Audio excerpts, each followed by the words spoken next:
Okay, ladies and gentlemen, if we can get you to take your seats, we'd like to begin the next session. As you know, our polling data, one of the areas where the public don't think the government should be facilitating, but they think it should actually lead, is in the area of national security. And so it's very appropriate to have this session on a conservative vision of the Canadian Armed Forces. And of course, there'd be no better person to talk about that than the Honourable Peter MacKay, the Minister of Defence. So can you welcome Peter to our gathering? Peter was first elected as an MP in 1997 and was appointed, reappointed Minister of Defence in May of 2011 after the last federal election. He also serves as the Regional Minister for Nova Scotia. And I could give you a lot of his other credentials, his role as House Leader of the Progressive Conservative Caucus, but I think the thing I'd like to stress today is Peter's role in actually creating the new Conservative Party of Canada. As you know, that went through a lot of conniptions. The old Progressive Conservative Party torn apart by forces beyond its control, Western alienation in the West and Quebec separatism. And then the long, torturous process of trying to rebuild a right-of-centre party in the country. Reforms activities, particularly in the West, then the creation of the Canadian Alliance. But the step that finally completed it was Peter MacKay and Stephen Harper getting together and finally rolling the whole effort into the new Conservative Party of Canada. So, Peter, we welcome you here as Minister of Defence. We are very interested in your views on a conservative vision for the future of the armed forces, but we also welcome you as one of the major architects of the Conservative Party and movement in the country. So, thank you.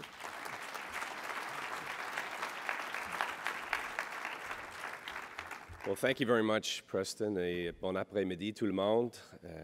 C'est toujours un plaisir d'être ici. I see lots of familiar faces in the audience here, old friends, new friends, and I really want to begin by thanking Preston for his kind words, but also congratulating him on the success of this conference, the success of bringing conservatives together from across the country. I believe it was Oliver Wendell Holmes that said, it's required of people to take part in the great issues and causes of their time upon being judged as never to have truly lived. And forums like this give Canadians an opportunity to talk about the issues, the causes of their time, causes that matter. And certainly defense is among them. And I'm very honored to be here with Barry Cooper, professor at the University of Calgary, and Duff, military historian at the Grand Prairie Institute, Regional College in Alberta. And gentlemen, I look forward to the discussion we're going to have here this afternoon. I also see and hear out on the streets today that Ottawa is celebrating St. Patrick's Day early. So anyone of Irish descent, I wish you a happy St. Paddy's Day. I want to begin my remarks today, if you'll permit me, to take a brief glance at the road behind us and take stock and then look forward. As you and I know, our Conservative Party has gone through many trials and tribulations since the days of Sir John A. Macdonald, and Preston referred to some of them. John A. was described recently in a great book that I commend to you by Richard Gwynne as the man who made us. And in fact, over the years, Conservatives have had times of influence, but we've also had times that we were sidelined. In fact, during that time, we spent our collective efforts patiently honing our ideas, developing policies and plans to make the country even better. And in fact, Conservatives have never strayed from the reality that it is ultimately Canada's well-being that matters most. In fact, we have often paid a political price for putting the country's interests first. I say that in the context of men like Robert Stanfield, who demonstrated great leadership and integrity. And yet we know that during the revitalization periods in our party's history, the core principles that unite us have remained the same. Standing strong for human rights and freedoms, the rule of law, smaller government, personal responsibility, lower taxes, and a strong defense of Canada's sovereignty, all manifested in a belief that we can build a better Canada. Over the years, we have faced challenges, but I'm confident in saying that we are stronger when we stuck together, when we stuck to our guns, even when we were forced to register them. And over the last 6 years, and in fact now nearly a decade, as a united Conservative family, we have shown a great deal to stand by our convictions, to bring about important change that we felt would influence the country in the right direction. And if I could use another firearms analogy, we have learned that, although sometimes hard lessons, when we circle our Conservative wagons, we need to fire outwards rather than inwards.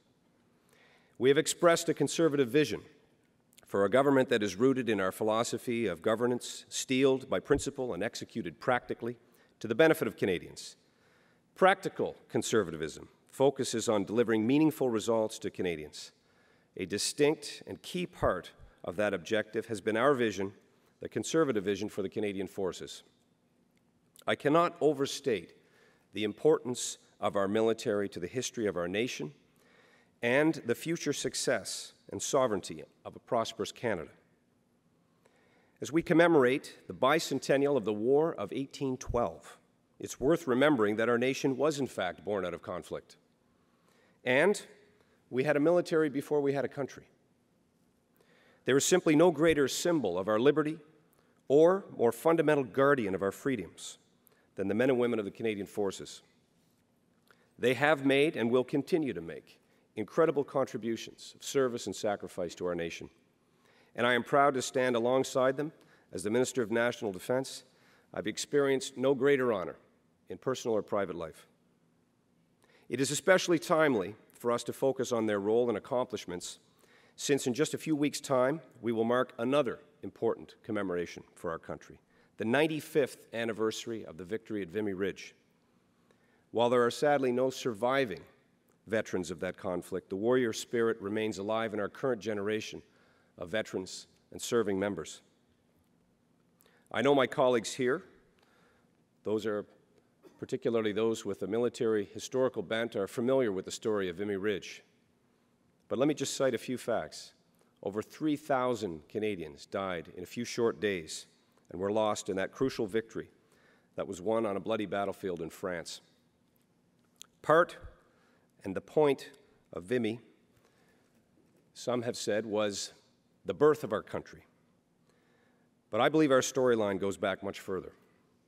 And the total weight of Canada's contributions looms even larger if we look at the First World War as a whole, including Passchendaele, Ypres, Arras, the Somme, and larger still if we consider the numbers of hundreds of Royal Newfoundland Regiment, the Blue Petits, who fought and died at places like Beaumont-Hamel, Gallipoli, Cambrai, and beyond. In total, 600,000 Canadians out of roughly 8 million that comprised the country at that time of our country's population fought as part of our war effort. All told, including the brave Newfoundlanders, 70,000 never returned home to our shores. Those of you who have seen the Canadian National Vimy Memorial can attest to what a moving experience it is to stand in that monument's shadow. The weight of the sacrifice is almost overwhelming. The names, then as now, seem so familiar to communities where we grew up. Our wartime Prime Minister, a Conservative, Sir Robert Borden, also a Nova Scotian, understood the importance of that contribution, the power of our nation's commitment, in a way that was sometimes lost on many others in that era. It was Borden, after all, who stood up the Royal Canadian Navy in 1910 as the storm clouds gathered over Europe. At the Peace Conference in Paris, Borden, who had been a member of the British Imperial War Cabinet throughout the war and who personally visited the front to see Canadian soldiers in action, set about rectifying the notion that Canada was at that time a nation that is not a nation. Ironic language 90 years ago. The conference confirmed the position and the positive impact that Canada can make in the name of global peace and security, a legacy that continues to this day. And in spite of his own personal efforts, Borden was emphatic that Canada entered the portal of full nationhood due to the valor, the endurance, the achievement of the Canadian Army in France and Belgium, which inspired our people with an impelling sense of nationhood never before experienced. And we must always remember, just as Borden did, just as he did in Paris, that our ability to influence emerging global challenges and to shape their impact on Canadians and the world is determined very much by the defense decisions that we make today. Canadians are inevitably affected by the sway of global events, the vagaries of the global economy, shaping our job market, the menacing of international terrorism affecting the security of our own people and of our borders, and the shifting global power balance, creating pressures on and opportunities for emerging markets. The instabilities and images of violence that we see on our televisions nightly, it's a clear reminder, as was 9/11, that we don't live in splendid isolation here in North America. Speaking from a defense perspective, we have heeded and held high Borden's example, and that of prime ministers of our parties past, such as John Diefenbaker, Brian Mulroney, others that have accepted our obligation among the nations of the world. In fact, it is a founding principle of the Conservative Party. It was reiterated by Prime Minister Harper here in this very building just before Christmas at our annual general meeting. Internationally, in wars and in conflicts that followed World War II, Korea, of course, peacekeeping and peacemaking around the globe, Canada has stood tall and contributed mightily. We've also chosen to properly honor, through NORAD, our continental commitments and to do what is needed to protect ourselves here at home, secure our shores, our vast territory, including the pristine Arctic. In fact, we have an area of 18 million square kilometers of responsibility here in North America, larger than continental Europe.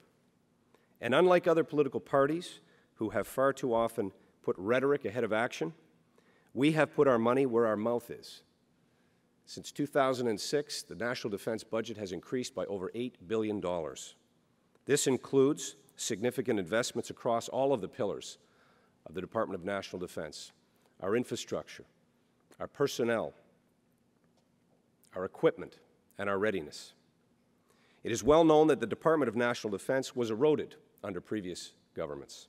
In fact, in the late 90s, our government's defense spending shriveled to the point where General Hilliard, now retired, called that era a decade of darkness for our military. Our party was elected as a government in large part with strong policies and a tangible commitment to defense. And we've delivered. If you'll permit me for a moment to just briefly outline the route that we have taken to rebuild a proud Conservative legacy of governments committed to contributing to the defense of Canada and the place where we'll be headed for years to come. In 2006, our government committed itself to investing in crucial capabilities necessary for the Canadian forces to deliver operational success in Afghanistan, where our forces had been engaged in a high-tempo, high-intensity struggle with insurgents for the control of Kandahar, the Taliban's spiritual home. We made quick decisions then to obtain necessary equipment, capabilities like the C-17 Globemaster, strategic lift aircraft, the rejuvenated C-130 Hercules aircraft, aircraft that were capable and served to transport essential equipment and supplies over vast distances and to deliver them to hard-to-reach locations. We acquired medium-lift helicopters, Chinook helicopters. I came here on my own tonight, by the way. And we had mine-resistant armored personnel carriers brought to theater to protect our soldiers as they move throughout a very difficult area of operation. We fitted up and shipped out Griffin helicopters to act as escorts for those large Chinooks.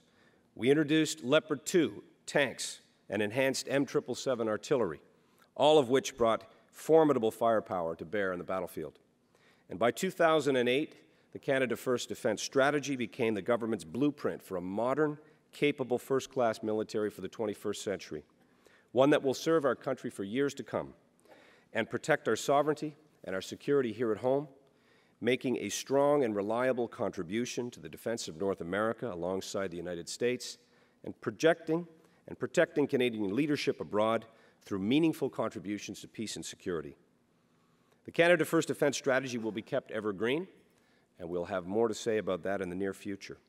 But in support of this vision, this document, we created the National Shipbuilding Procurement Strategy, a program that is unprecedented in both its scope and its transparency, a program that will see $33 billion invested into Canada's shipbuilding industry to rebuild the fleet of the Royal Canadian Navy and the Canadian Coast Guard.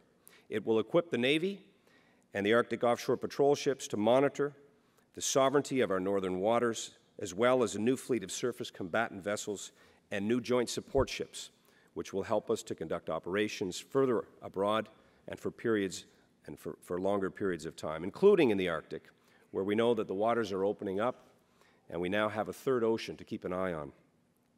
Meanwhile, Canada has also furthered its partnership with 8 like-minded nations in a U.S.-led effort to develop and to produce a 5th-generation stealth joint strike fighter, the F-35.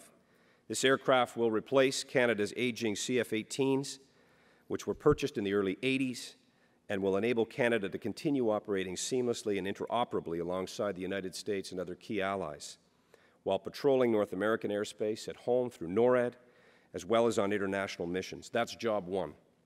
In addition to providing Canada's aerospace industries with access to contracts and the production and the sustainment of an entire fleet of aircraft, economic opportunities that are worth well more than the entire acquisition cost of the aircraft. Access to a global supply chain that puts Canada's industry at a competitive footing that can reap huge rewards. For the Army, the government has invested in a 21st century upgrade to the current fleet of LAVs. These are light armored vehicles that are the backbone of Canada's mechanized infantry.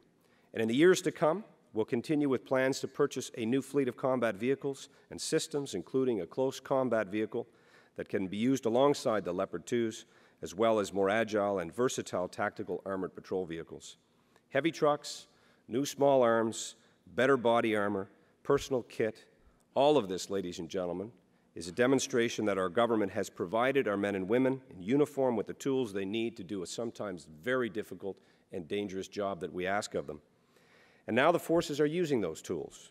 As well they should.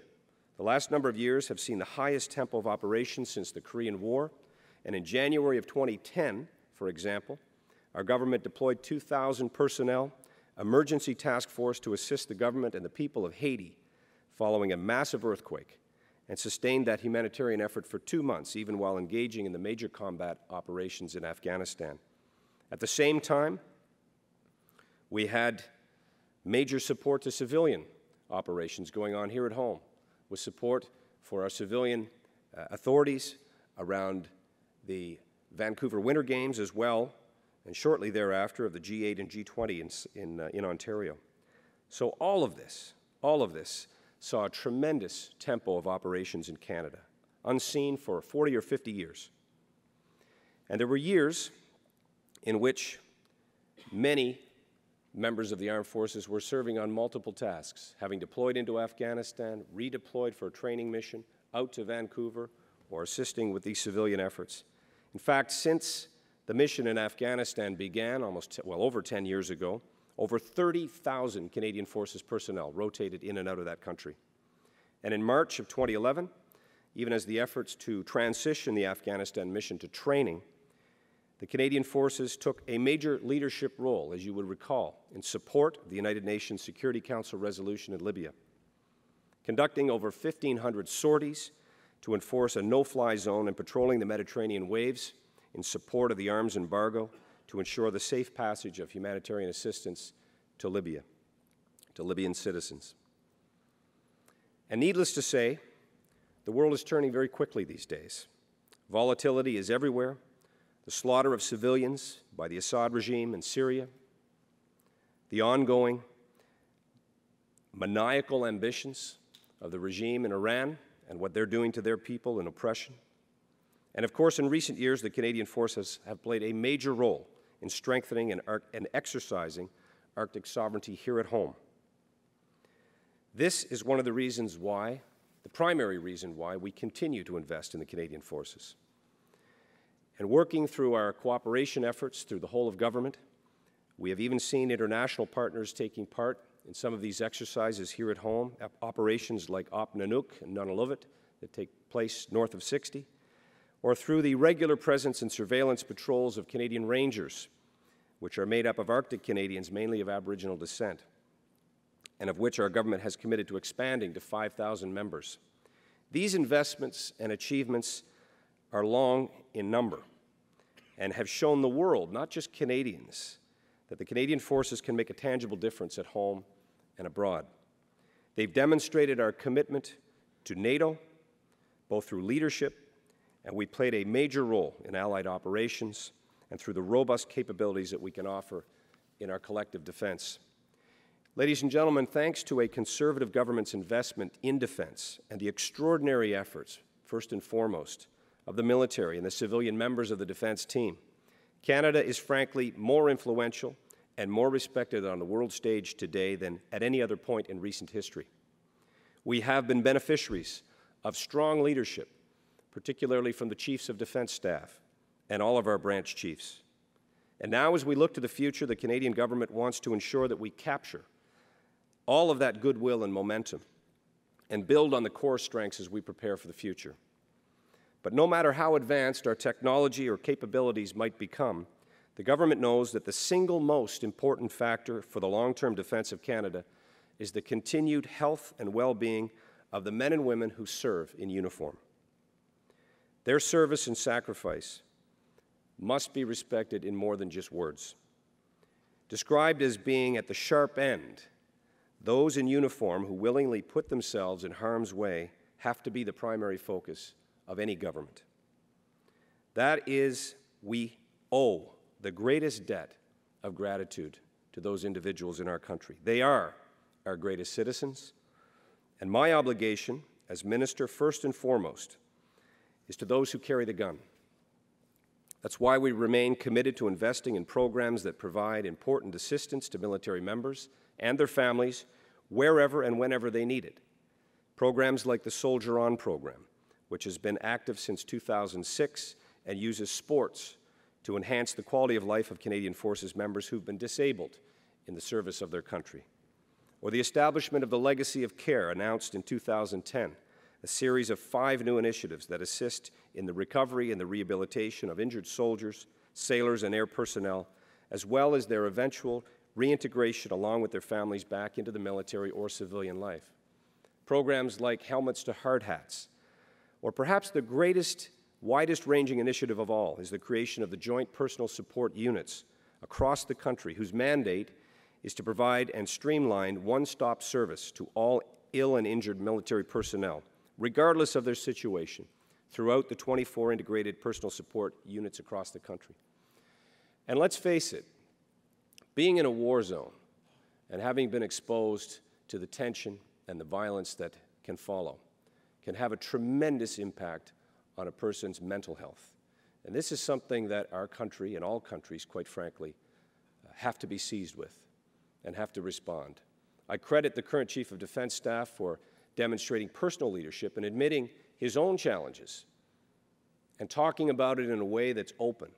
And I think mental health generally across the country has become a subject that is much more transparent now. People are facing up to the psychological injuries that are there, that are sometimes unseen, and sometimes don't show themselves for years to come. And as the Afghanistan mission now has closed out from combat and transitioned to training, this will be a real challenge, and one that we are working with the Department of Veterans Affairs very closely with to ensure that that support will be there for the long term. Ladies and gentlemen, we, as I mentioned, owe an enormous debt of gratitude to the men and women that have served and continue to serve. And whether it be Prime Ministers like MacDonald, like Borden, Diefenbaker, Mulroney, or our current Prime Minister, Conservatives have a proud legacy of defense investments upon which our government is now building. We have held the flag high, and we support those who wore the flag into battle. And in doing so, we must remain clear-eyed and motivated, striving to make the most of our country's ability to be a player on the world stage, and most capable to the defense of our nation's sovereignty and the interest here in North America. Finally, Canadians have showered our Canadian Forces with respect and affection. This, in addition to all of the tangible items that I've mentioned and programs, perhaps means the most to the Canadian soldiers. Those hometown rallies, red rallies, yellow ribbon campaigns, and yes, the Highway of Heroes, sports appreciation, community gatherings, all of this means so much to the men and women in uniform. That clap on the back or handshake or coffee at Tim Hortons, that is an outward demonstration of affection and appreciation for those who go above and beyond. And we can never lose that again. Most countries look to Canada for leadership, and this is an area where we have to continue to lead. The way in which we demonstrate our support for our men and women in uniform, to me, has to be among the highest priorities. And so, that's exactly what this Conservative government intends to do. Sir John A. would expect no less. Ladies and gentlemen, thank you very much for your time, for the invitation, and once again to you, Preston, and to the Manning Centre for putting on this excellent conference and for allowing me to be part of it. God bless Canada and those who defend it. Merci beaucoup.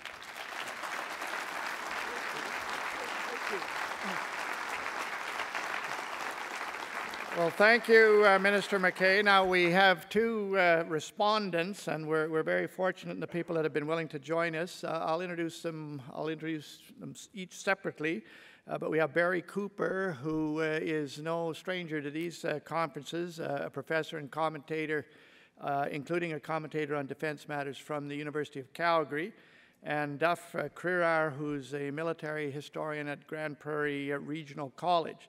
So Barry, we'll call upon you first, if that's okay. Barry is the author and editor and translator of some 27 books and over 130 papers and book chapters. He writes a column for the Calgary Herald and often comments on defense and military matters. He's taught at Bishop's University, McGill, and York University before coming to the University of Calgary in 1981. And he's obtained his degrees from the University of British Columbia and from Duke University.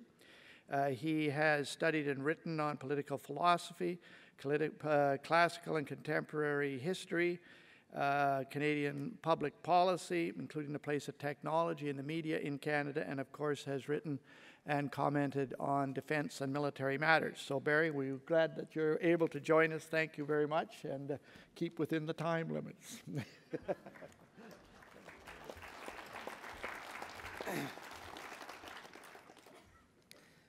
Well, thanks for the introduction, Preston. It's a real honor for me to share the stage with these three other gentlemen.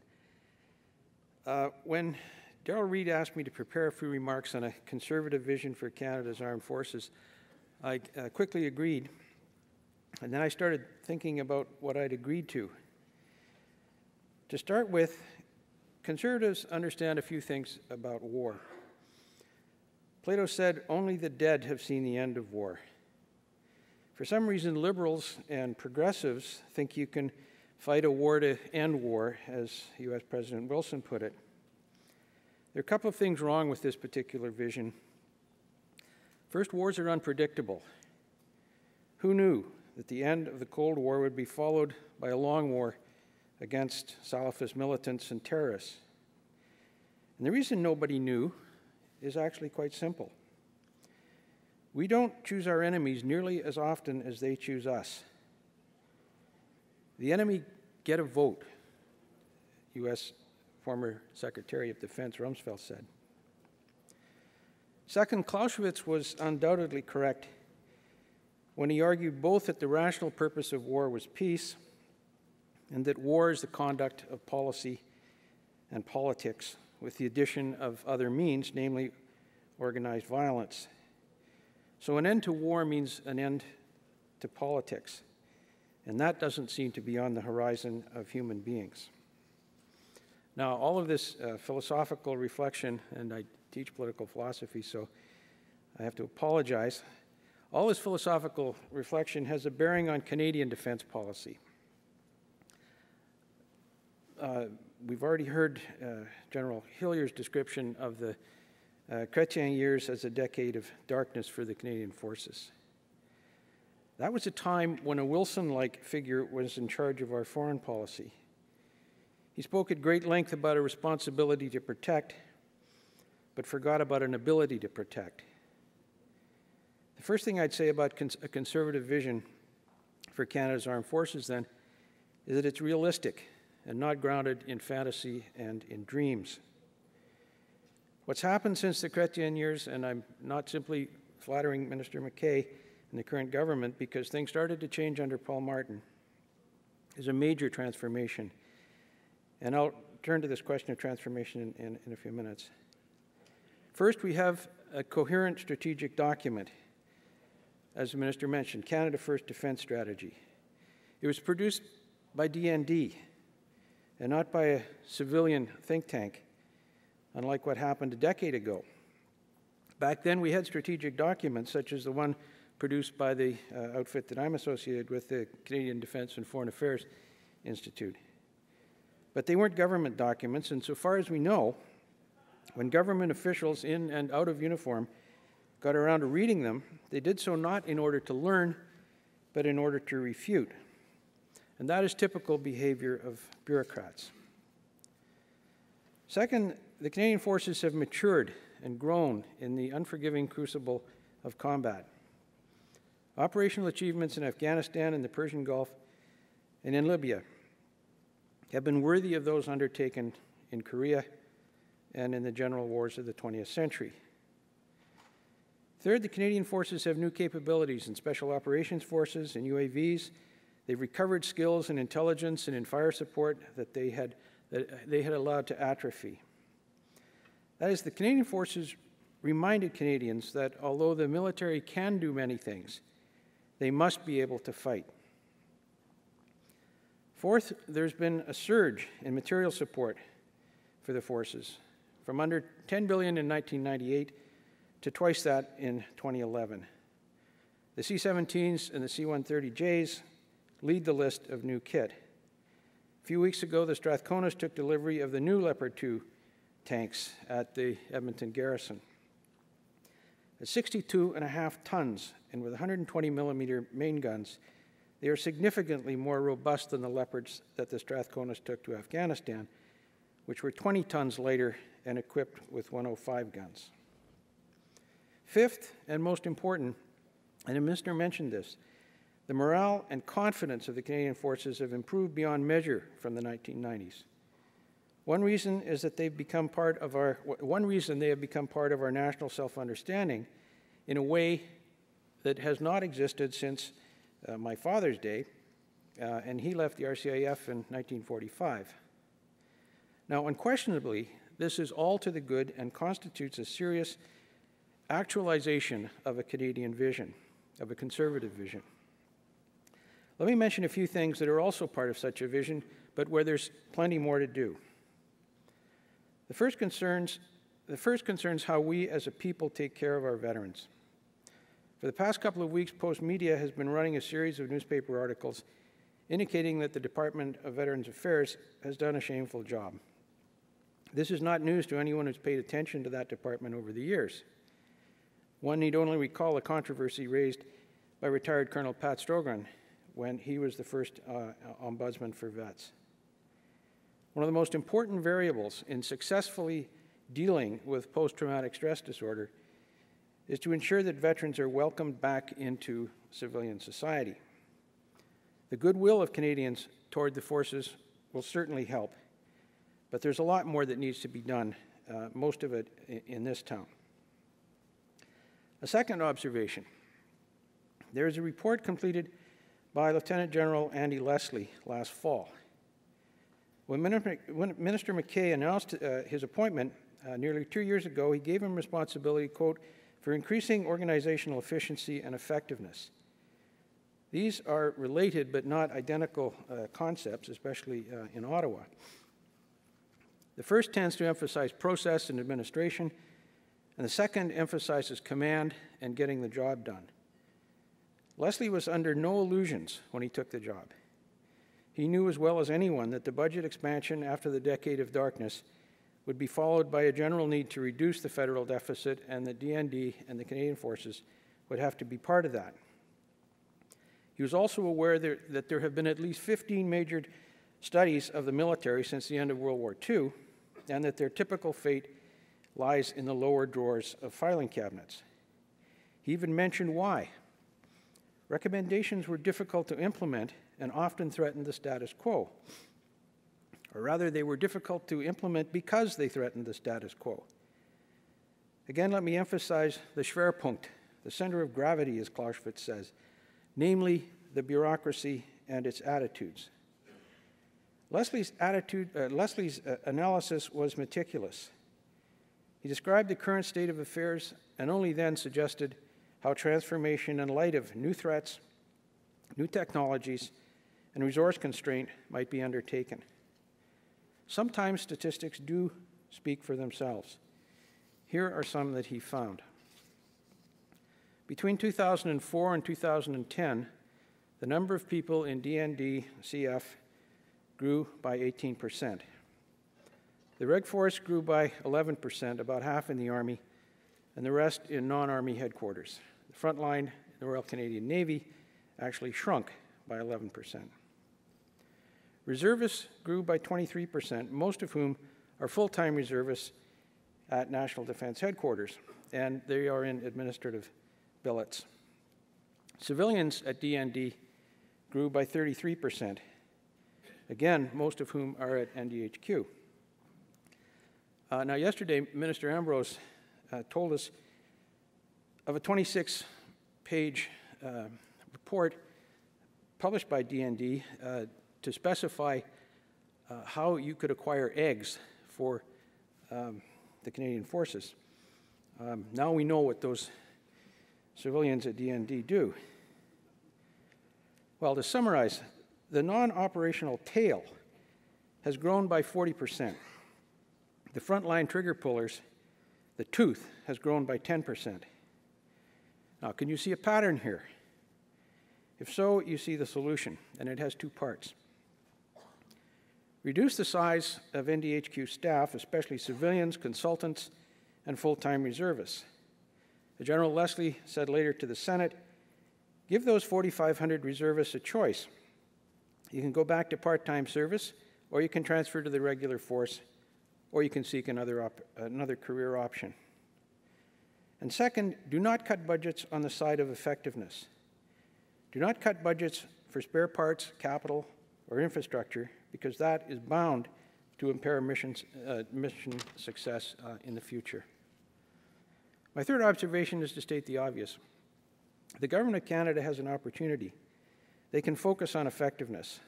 If they do, it will clarify thinking about such matters as the F-35 and naval acquisition programs. All it takes is leadership. We have a good and intelligible strategic plan. We know that the most valuable part of DND and the Canadian Forces, or the diarchy, as they say here, namely the frontline forces, the trigger pullers, are also the most vulnerable when it comes to cuts. We all know that Canadians do not admire the Canadian Forces because of the splendid work of some civilian consultant at NDHQ in a bow tie and a tweed jacket. We also know how good bureaucrats are at protecting themselves and how they measure success, which has nothing to do with military missions. And here, Mr. Minister, I would quote the words of my friend Doug Bland. The role of the minister in getting things done for good or ill, as the record especially under Liberal administration shows, is critical. Real change, transformation of DND and the Canadian Forces, and also I would say of Veterans Affairs, demands resolution and tenacity. Effectiveness is measured in part by budgets, and we shall see soon enough what that means, and also by the fact that historically, civilian leaders who actually change a military culture tend not to be popular, either with generals or with senior bureaucrats. As Brooke Claxton, one of our great ministers of defense and a liberal, capital L liberal of the old school, said, I met bitter and biased opposition to everything I did. And yet he got the job done. Ministers of the Crown and conservatives, small c conservatives, can take both solace and inspiration from him. Thank you.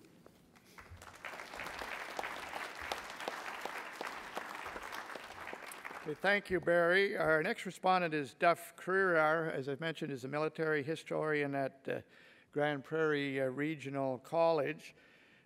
Duff graduated from the University of Western Ontario and Queen's University with a PhD in military and naval history. He teaches history and native studies at Grand Prairie Regional College. He is an authority particularly on the history of the chaplain service within the Canadian military, and has published a book called Padres in No Man's Land, published by McGill Queens. Just to connect the Crerar name with the conservative movement, anybody here tell me who Thomas Crerar was? Come on, you Westerners. He was the, well, good for you. He was the leader of the Progressive Party, one of the most successful Western parties in the 1920s. It won 65 seats in the 1921 election, and its head of it was Thomas Crerar from Manitoba. The Progressives didn't want to be a party, so they kind of languished as they didn't even become official opposition.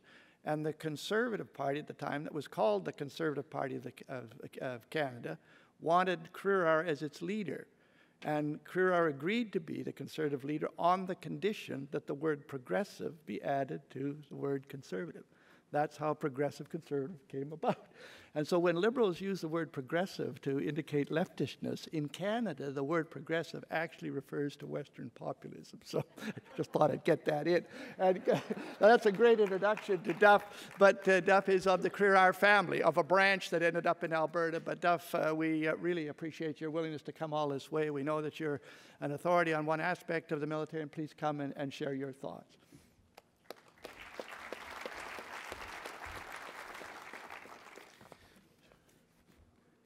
Now, the clock down there with all these numbers going down, kind of like those doomsday movies I watched as a child when the world would end in so many seconds, and I believe them, you know. 1962, when you get the Ottawa Journal and you go down your cellar and you say, are we outside that line that says firestorm? Yeah. Oh. Concentrate your thinking at 9 years of age, you know. I come from a military family, yes, although we're not related to the generals. We're the poor Ottawa Valley farmers and beekeepers who walked behind the horse, not rode it. We see war differently, and my mother wouldn't even buy me a cap gun because it was a war toy in the 60s. My father burst into tears when I said I wanted to join the Army. There, his dad, my grandmother's husband, died before I was born from war. His brother is buried at Passchendaele, the last day to go missing. I walked there, the only relative, and stood there with 500 graves on one side and 400 graves on the other. And I said from that day on, whatever we do with our people, we better know what we're doing. And that's why what I want to talk about today includes implementation and some technical stuff, as well as some moral stuff. If you're going to do what we do now, you have to know your history. You have to know why and how. And often we concentrate on the how and not the why. But the people of Canada have to know the why, and we're not doing a good job of getting it out there yet, at least to the people I see every day in my classes who don't even want to think about it, and especially don't want to entrust it to politicians. They're happy to leave it to the soldiers and the sailors, and they love them, and they admire them. And I have probably 2 or 3 a year who stop and seriously think about committing their life to a career in the forces, and after I've taught them, they know why. But the general strategic illiteracy of our public is represented in that classroom the same way I've touched other classrooms across this country in 35 years of post-secondary teaching, and we have to get past the kind of fireproof house of refuge mentality about security. And that means both hardware capability, it also means every group in Canada, civilian, economic, and today, so far, I've only heard one person who was a provincial premier say anything yet that we can use for defense security in the future, except the MND. Now that's important, because he can't do it alone. There are a lot of things we are doing now we're not even aware of, and we've got to get serious, because the fireproof house ended in 1939, never came back. And right now, security starts with the world in our front yard.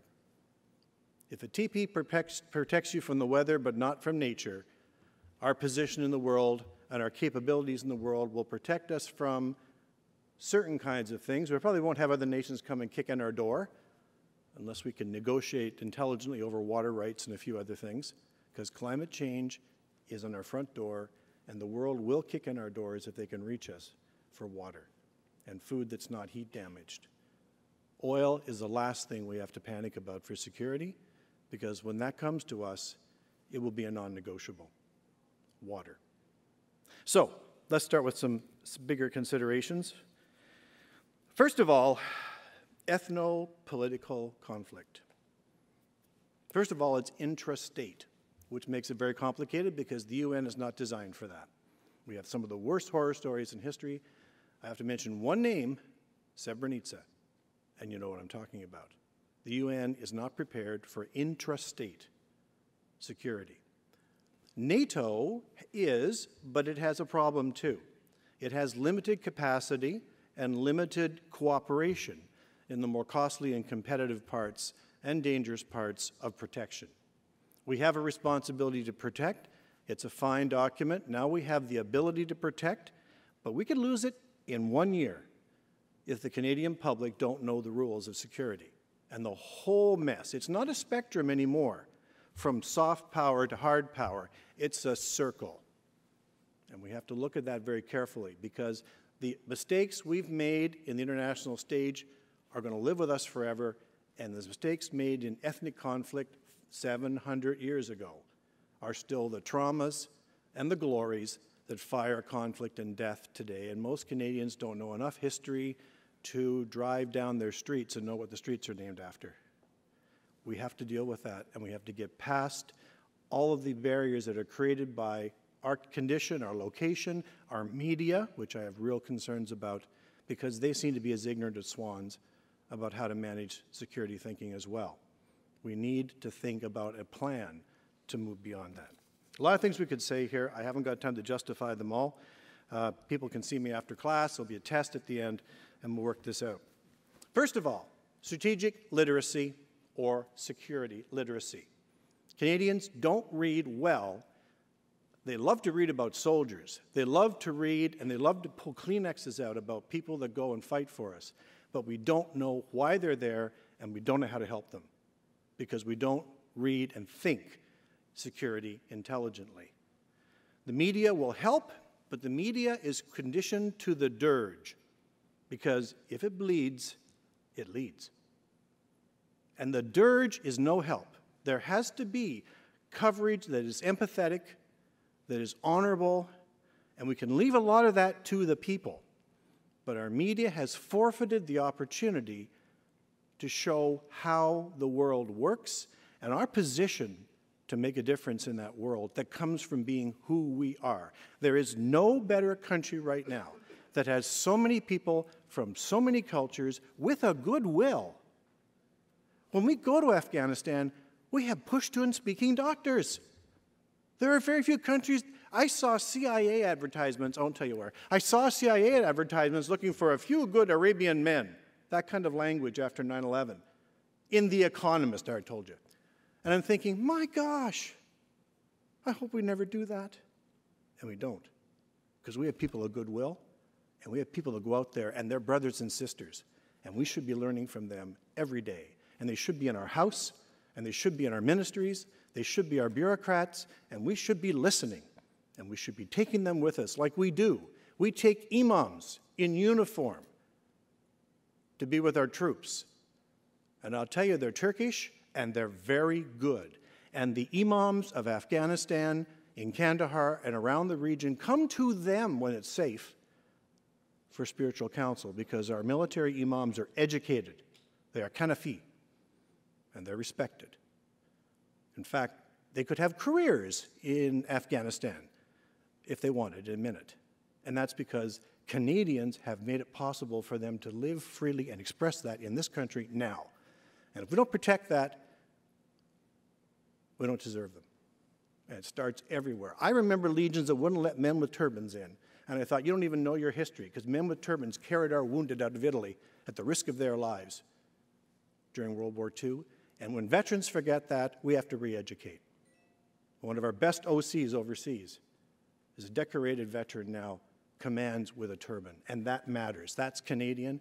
That's what matters, because it's not just sentimentality and multicultural, it's operational intelligence and security. It's operational, and that matters. So, educate. We need to get beyond the fireproof house idea towards capabilities. Yes, we need submarines, but nobody knows why, and I don't get it. Somebody must be able to explain submarines to somebody, and if the fiberglass nose gets bent, the submarine is still safe. And if we can't get it across in question period, we have to take it to the whole country and tell them that pressure hulls are not made of fiberglass. Any more than, well, Toyotas are made of steel, but most vehicles are made of mostly plaster and fiberglass. But I did a 3-rotation full barrel roll airborne in a Toyota Highlander a couple of years ago in Alberta. That happens a lot there. And I had every place that had the finish off was steel. That's what we want to have in our hardware. We want to have in our strategic thinking as well. The concussion I'm still dealing with, I go off track, blame it on the accident. We need subs, we need fighters that can be in our alliances, because our alliances are critical and we must never neglect them. We kind of freeloaded in NORAD, we freeloaded the Ogdensburg Agreement, and we've begun to get this idea that anything that happens like a .22 caliber bullet going past one of our Rangers will bring the full American Eagle to our rescue. Not if we're not there watching first. We need sensor-rich capability. We don't need nuclear vessels in the north because they're big targets. The first exchange is take out, believe me, with the Harpoon or its equivalent, the nuclear-equipped vehicles in the north. They won't last more than 30 seconds. We need sensor-rich, light hulls that any good naval strategist will tell you is the real secret of the Royal Navy's success around the world, and we have one of the best small ship navies in the world. We need to protect that. It takes 14 to 17 years from design to launch of a warship. We're going to have a rough time with patrol-class frigates that need duct tape, and that's because governments in the past have not thought that through. The joint support ship causes gales of laughter with the sailors I know because they don't think they'll ever see it. It's kind of like the Perusia. They really don't expect it anymore. Maybe we could use those old ferries from BC, you know? Fast, quick, carry vehicles. So, we need to increase our support to the cadet movement. The largest youth operation of the federal government is our cadets. And let me tell you, I've been a cadet instructor for 8 years. It saved my daughter from so many things. There's no bullying there. Merit matters. She was empowered as an artist, as a woman, as a scholar by the Air Cadet movement. And I tell you, we got Army cadets, and if we had Sea Cadets, I'd like them too. But we need to look at our cadets as our most valuable youth program in the country.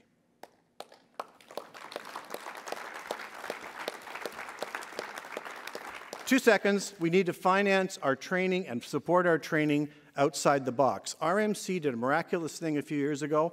I don't care who gets credit for it, but I know who is involved. The bottom line is the War Studies program, as opposed to the tank men, the airmen, the Navy men, and the 25 brave, heroic humanists in the corner taking history with Don Sherman, have got to stop forever.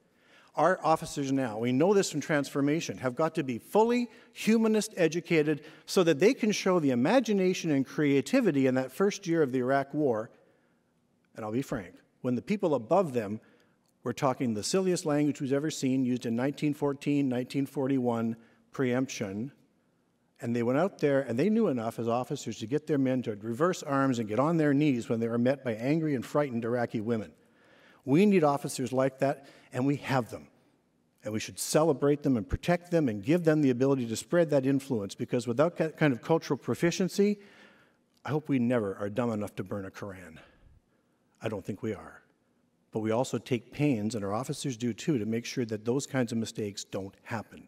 And that's why, and I can tell you this from firsthand experience and testimony of people I talk to, the ANP comes to us for more than just training. They're spiritual liaison workers, we would call them chaplains. They come to our chaplains because we seem to know how to do spiritual work without threatening identities. And identities is the core of ethnic conflict. We will never succeed in ethnic conflict unless we address with empathy, compassion, and justice The identities of the people already live there, all identities. There's no way to peace without proficiency in understanding those identities and finding among them the people of goodwill who will serve to protect them and empower them. And we protect the peacemakers in that country, which means we have to have a pretty stern line on the quality of the governments they already have. And finally, we have to know as Canadians and conservatives that there are times in the world when our people have to kill so that better people will live. We have to understand that. It is not a liberal teaching. It used to be, not anymore, but it is a real teaching. It's based on conservative anthropology, which is that people are always nice and trying to be good, but they need help and they need direction. And when the people of goodwill are being preyed upon, they have to be guarded with intent. We had a force that could defend beautifully, but was incapable.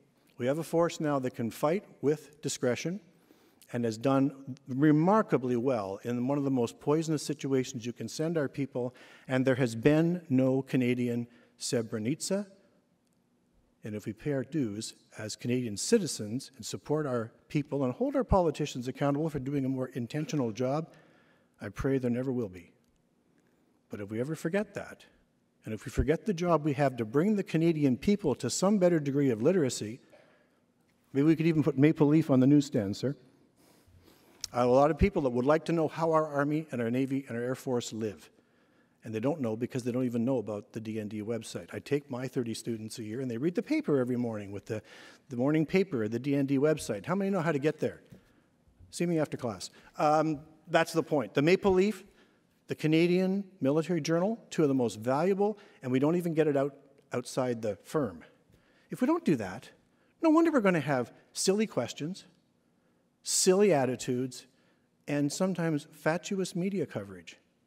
We've got to take that mission and implement it.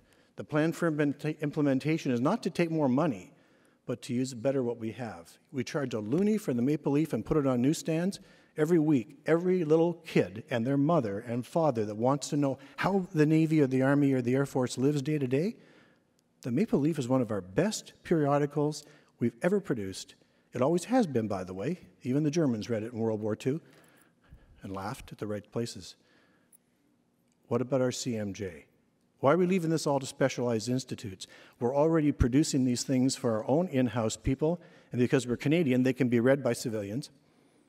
Why aren't we going to get out there now? And if we have to charge a little for it, the bottom line is I know my students and a lot of other Canadians that are frightened and confused and misled will pay to read it.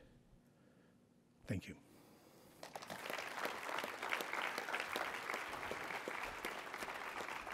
Well, thank you, Minister MacKay and Barry and Duff. As in many of these sessions, we've run out of time, but you will have an opportunity to talk briefly to these gentlemen between the sessions. We've got one more break for coffee, and then two of the best sessions for the conference have been saved to the last. The next one will feature David Wilkins, the former U.S. ambassador to Canada, talking about the American political situation, and Daniel Hannan talking about he's a British member of the European Parliament, talking about the European situation. And then we end up with our democracy challenge, which is a Dragon's Den type contest to see who's got the best ideas for communicating conservatism, and there is a multi-$1,000 prize to the winners of the democracy challenge. So time for coffee. Catch these gentlemen if you can. Thank you. Let's thank our guests for their contribution, and we'll see you in 15 minutes.